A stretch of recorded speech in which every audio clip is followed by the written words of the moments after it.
Welcome to the Big Game Hunting Podcast, where we help hunters like you prepare for the big game hunting adventures you've always dreamed of. Now, here's your host, John McAdams. Hey everybody, John McAdams here, and welcome to episode 143 of the Big Game Hunting Podcast. So last week in episode 142, we heard from Greg Wells, and he shared the story of his really hard-to-draw free-range sandbar deer hunt down in South Texas. Now, if you haven't listened to that episode, make sure you check it out because that is a fantastic hunting opportunity that he hit the jackpot with, and he definitely made the most out of things. Now, today I want to talk about an often overlooked way you can improve your odds of getting access to some great hunting opportunities. Hunting with a muzzleloader. Now, I first started hunting with a muzzleloader just over 10 years ago now, and doing so has opened up a lot of doors for me over the years, especially with all the people that are either picking up hunting for the first time or returning to the sport after a prolonged absence. 2021 is a great year to start hunting with a muzzleloader as a way of getting away from the crowds. So to get started, I want to share a story with you. And to do that, we need to rewind all the way back to the early 2000s. I was a young lieutenant in the Army stationed at Fort Stewart, which is near Savannah, Georgia. One of the reasons why I chose Fort Stewart as my first duty assignment was because of the great hunting there. Deer season was long, like 3 months just for rifle season, if I recall correctly, and you could take 12 deer all year, all seasons combined. Plus, there was no closed season and no bag limits for feral hog hunting. Now, my friend and I were both stationed together at Fort Stewart, and we'd hunt hard for hogs during most of the summer. And in the process, we found a lot of great places to hunt deer. Now, not surprisingly, there weren't many other hunters out there after hogs in the summer because it was hot and humid and the bugs were just atrocious. But the woods would really quickly turn into a big pumpkin patch in the fall when the general deer season opened, which was really frustrating. And all of those great places that we found to hunt deer, there'd be another hunter there. Now, Fort Stewart, Georgia is one of those places where there are roads everywhere. The hunting area was gigantic, but it was also really tough to get away from other hunters because access was just so darn easy for the majority of the places you could hunt on post. We did our best, though, and we managed to find some spots in pretty nasty and inaccessible areas kind of out in the swamps. And on the other end of the spectrum, I stumbled upon another spot that was so easy to access and so obvious that it was actually overlooked by hunters for the opposite reason. And in between those two strategies, we ended up having a fair bit of success. So like I said, by the time our tours at Stewart were coming to an end, we had pretty good success on deer and hogs together, but we felt like we were sort of spinning our wheels and we were looking for a way to take things to the next level, but I felt like we were almost there. Well, we both moved to Fort Benning during the summer of 2011 to attend the Captain's Career Course. Now, Benning is also in Georgia, so that post had a lot of the same hunting benefits as Fort Stewart. At some point, we came up with the bright idea of hunting with muzzleloaders at Fort Benning as a way to avoid that problem we'd been having with the difficulty associated with getting away from other hunters while we were out afield. Now, one of the many cool things about Georgia was that muzzleloader season opens a week before rifle season for deer. So that would give us a full 7 days out in the woods to hunt deer before they changed their patterns in response to the big influx of hunters that came out there when rifle season opened. Well, we both bought muzzleloaders, spent some time at the range testing them out, and then we hit the woods Saturday morning for the muzzleloader deer season opener. Long story short, that bright idea paid off big time, and we both got on deer on the opening morning of deer season. While the muzzleloader hunting season only lasted for a week before rifle season started, we discovered another great opportunity at Benning with a handful of units that were only open to hunters using shotguns, archery equipment, and muzzleloaders. So while we did do a little hunting with centerfire rifles out in just the regular units once that season opened, we also both spent quite a bit of time in those restricted weapon units over the next few months, and my buddy ended up taking another couple of deer in those areas with his muzzleloader. Now, after finishing up the career course, I moved to Joint Base Lewis McChord, which is up in Washington State. And for those of you that used to be in the Army, that's what they call Fort Lewis now. Now, as is the case in many western states, hunters in Washington have to choose a specific weapon to hunt with. rifle, archery, or muzzleloader. It's not like in Georgia where you just buy a hunting license and then just hunt during each specific season with whatever the legal weapon is. So in Washington, you choose which season you want to hunt with, then buy a tag for that season, and then you're restricted to using that weapon during those specific season dates. Well, Washington has really good hunting and lots of public land, but also lots of hunters. Now, just like the situation with Fort Stewart, Georgia, I discovered that those hills turn into big pumpkin patches during the rifle deer season in October when everybody from Seattle and Tacoma hit the woods. Now, at this point, I was already aware of the benefits of hunting with a muzzleloader as far as getting away from people go, so I looked at the Washington Department of Fish and Wildlife stats and saw that only about 7% of hunters in the state opted to hunt with a muzzleloader each year. That was about half the number who bow hunted and about a tenth of the number who hunted with a rifle. Now, talk about getting away from the crowds. That information certainly piqued my interest. Now, in many parts of the state, a muzzleloader, even without a scope, still has a long enough effective range that I decided that I wasn't really giving up too much performance by using one. I just had a single-shot, really smoky rifle. So I gave things a shot, and I focused my efforts on hunting deer during the muzzleloader season while I was up there. So I lived in Washington for 5 years, and I had a lot of success with a muzzleloader, shooting a few deer, and even a black bear with mine. While that experience in Georgia really kind of set me on the path towards learning more about muzzleloaders and becoming curious about them, that experience in Washington just really hooked me on how much fun it is to use a muzzleloader, and I continue to hunt with a muzzleloader to this day to supplement my rifle. So that story really sums up a lot of the benefits of hunting with a muzzleloader at a high level, and I want to take the next few minutes to dive into things in a little bit more detail with you. So first, hunting with a muzzleloader can sometimes create additional hunting opportunities. While it's not always the case, those additional opportunities can sometimes result in increased bag limits, the ability to hunt in areas where modern firearms are not allowed, and or fewer restrictions on what constitutes a legal animal as well. Now, the exact details vary depending on exactly where and what you're hunting, though. Like I mentioned earlier, Washington has a somewhat convoluted and complicated hunting system. And if you're a listener from Washington, you probably know exactly what I mean. Well, once again, it isn't the case with every state or even necessarily every unit in Washington, but the restrictions on what constituted a legal animal there sometimes depend on your weapon, and sometimes they're a little bit more loose for more primitive weapons. At least when I was there, one of the units that I hunted in restricted rifle hunters to bucks only, but they were quote-unquote any deer units for muzzleloader and archery hunters. So that was nice, especially for a hunter primarily interested in filling the freezer. Now, in some states, like Georgia, a dedicated muzzleloader season begins prior to rifle season, allowing hunters with a muzzleloader to beat the pressure of the more popular firearm season. Now, in other states like Texas, there are extended seasons later in the year after the rifle season that are specifically for muzzleloaders. Now, in other states, hunting with a muzzleloader doesn't necessarily result in more time afield, but that state's muzzleloader season sometimes occurs during better times of year to hunt for certain species. For instance, Arizona has a few muzzleloader elk hunts during the rut in September. Those tags are generally not easy to draw, but they can offer a fantastic opportunity to hunt bugling elk that is normally restricted to archery hunters or rifle hunters who draw even harder to get early rifle tags. And Colorado is another state that sometimes offers muzzleloader elk hunts in September. Now, using a muzzleloader can also allow you to access certain areas where hunters are not permitted to use modern firearms. Those particular areas on Fort Benning and New Mexico's Unit 15 both demonstrate this well. In New Mexico Unit 15, that unit encompasses the northern portion of the Gila National Forest, and it has some really good elk hunting. But that unit has no rifle season for deer or elk.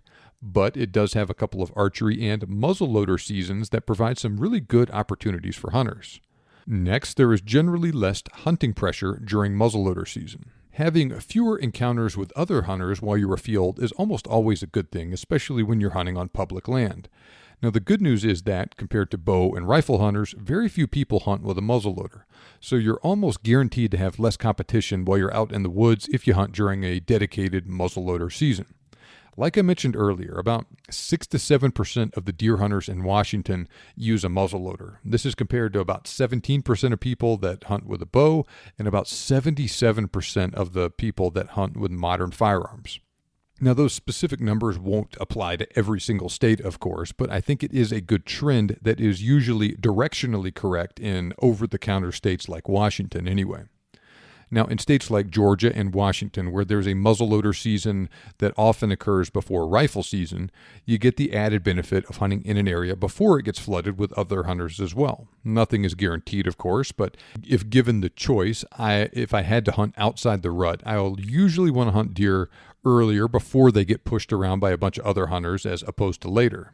In that same vein, having less competition from other hunters means that limited draw tags can be easier to draw if you're willing to hunt with a muzzleloader. Right, that smaller number of muzzleloader hunters generally translates into a much smaller pool of applicants for drawn hunts.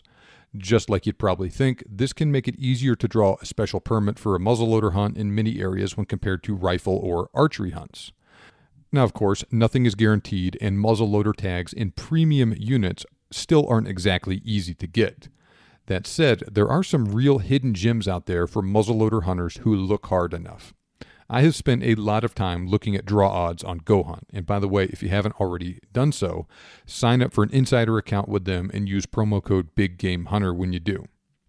Well, in most states, draw odds are markedly improved for muzzleloader hunts when compared to comparable rifle hunts. Now, there are a couple of instances I have found where I can draw a muzzleloader tag 2 to 3 years or more before a comparable rifle tag in the same state. Do some research with a service like GoHunt, and you'll probably find some muzzleloader hunts that offer a mix of decent drawing odds and a reasonable chance of success. At the very least, hunting with a muzzleloader might give you some options that allow you to hit the woods and hunt instead of staying at home and wishing you'd drawn a tag. Now, while I have primarily hunted with a centerfire rifle in recent years, I always put in for a muzzleloader tag as a backup option, and there have been several years where I drew that muzzleloader tag, so it was the difference between sitting at home and getting out hunting. And finally, hunting with a muzzleloader is just fun. As you know, I love to geek out on all the minutiae of stuff like caliber, velocity, bullet weight, BC, etc. Well, hunting with a muzzleloader is a whole other way of doing just that. You can go a really simple and straightforward route if you want to, or you can really get down into the nitty-gritty details of that stuff. Just like working up a custom hand load for a rifle or tuning a bow, there is a lot of room for experimenting with different muzzleloader loads. In fact, the nature of shooting and loading a muzzleloader potentially makes that experimentation process even easier. There are countless different muzzleloader bullets out there that will produce varying results with different amounts and kinds of powder. You don't like how the 250 grain Powerbelt Aerolite shoots with two 50 grain 777 pellets in your muzzleloader? Well, try 100 grains of loose 777 instead. Or maybe 100 or 120 grains of Blackhorn 209. Or switch to a different bullet. The possibilities here are practically endless, and a persistent hunter should be able to work up a load that delivers the exact performance they're looking for. Now, while there are some muzzleloaders that deliver pretty incredible long-range performance, they generally have a much shorter effective range than a centerfire rifle. That makes it very important to close the distance as much as possible before you take your shot. As every bow hunter knows, getting close to a deer or elk is a big part of the fun associated with that sort of hunting.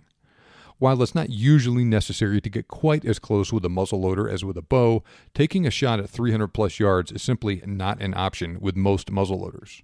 Because of their reduced range, hunting with a muzzleloader may require more advanced woodsmanship skills and stalking abilities compared to hunters who can use centerfire rifles and ethically make shots on game at longer range. Yes, it is a little bit more difficult, but that just adds to the satisfaction you'll get when it all comes together. Now, my recent muzzleloader javelina hunt is a great example of that. It was much more fun to stalk in close and take that shot at 30 yards for me than it would have been to shoot that javelina at 300 plus yards or even 100 plus yards. Go back and listen to the story of that hunt in episode 132 if you haven't already done so. That was a really fun experience overall, and it really encapsulated a lot of the benefits of hunting with a muzzleloader. So like I've mentioned before, I'm probably going to be spending a lot more time hunting with a muzzleloader in the near future. I won't be hanging up the centerfire rifle by any stretch of the imagination, and I'll continue to do a lot of the caliber comparison podcast episodes and things of that nature that I know so many podcast listeners love. However, I will be using that muzzleloader as a way to expand my opportunities, lengthen my season, and just get away from other hunters while I'm out in the woods. We have seen a lot of changes to our world in the last year. One of the good things that has happened is that lots of people have either started hunting for the first time, or people that have used to hunt have returned to doing so. And that's good in many ways, but the fact is that there are just a lot more people out in the woods than has been the case for a long time. That has manifested itself with demand for hunts. Lots of over-the-counter tag options saw unprecedented demand in 2020, and the same thing has happened with a lot of the Western draws. Arizona got an additional 20,000 applicants for elk and pronghorn in 2021 compared to 2020, which was a record-breaking year itself. So for that reason, it took them longer to conduct the draw and announce results.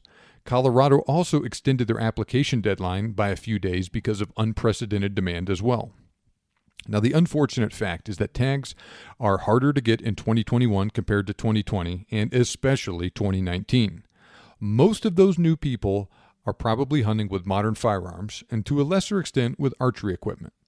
Like I told you at the beginning of this show, I first got into hunting with a muzzleloader to get away from the crowds, and recent events make that even more true now than it was 10 years ago. Not only is it a way to get away from the crowds, but hunting with a muzzleloader is also a really good option to increase your draw odds, and I made sure to put in for more muzzleloader hunts than usual in my hunting applications this year. Now, in fact, a friend of mine recently started hunting with a muzzleloader this year, and he drew a muzzleloader tag down here in the Southwest as his last choice. So the fact that he was willing to use a muzzleloader was the difference between him drawing that tag and sitting on the couch at home this fall. So if you want to get away from the crowds and have better odds of pulling a tag, then you need to consider hunting with a muzzleloader. Now, I hear what you're saying. John, that sounds great, but I don't hunt with a muzzleloader right now. I don't know how to use one. I don't even know where to get started in learning how to hunt with one, and I probably can't afford to buy a muzzleloader anyway. Well, I can help you out with that process by teaching you how to legally, safely, and effectively hunt with a muzzleloader. And I can take you by the hand and help you pick out exactly the right gear you need that works and is legal for you to hunt with in your state.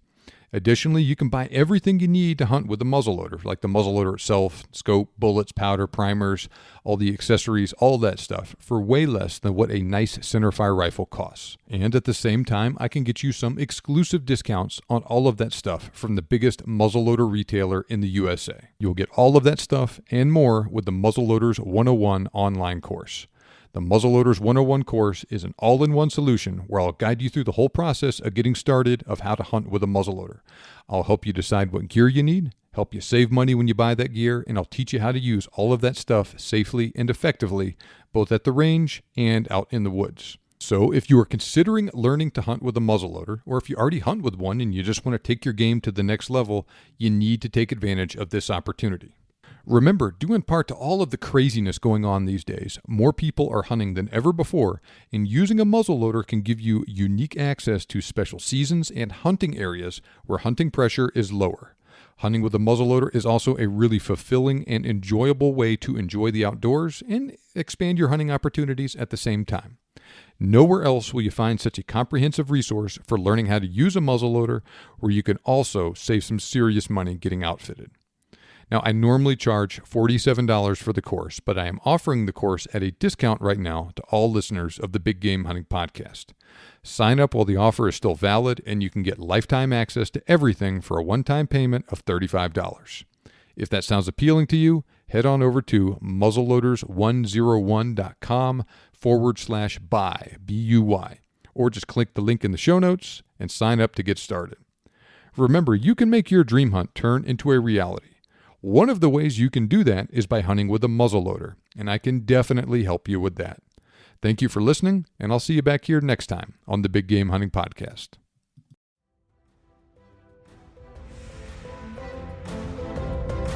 This show may be over, but we have plenty more for you on our website. For more information on today's topic, as well as lots of other useful hunting resources, head over to the BigGameHuntingBlog.com. We look forward to having you back for the next episode. But until then, happy hunting.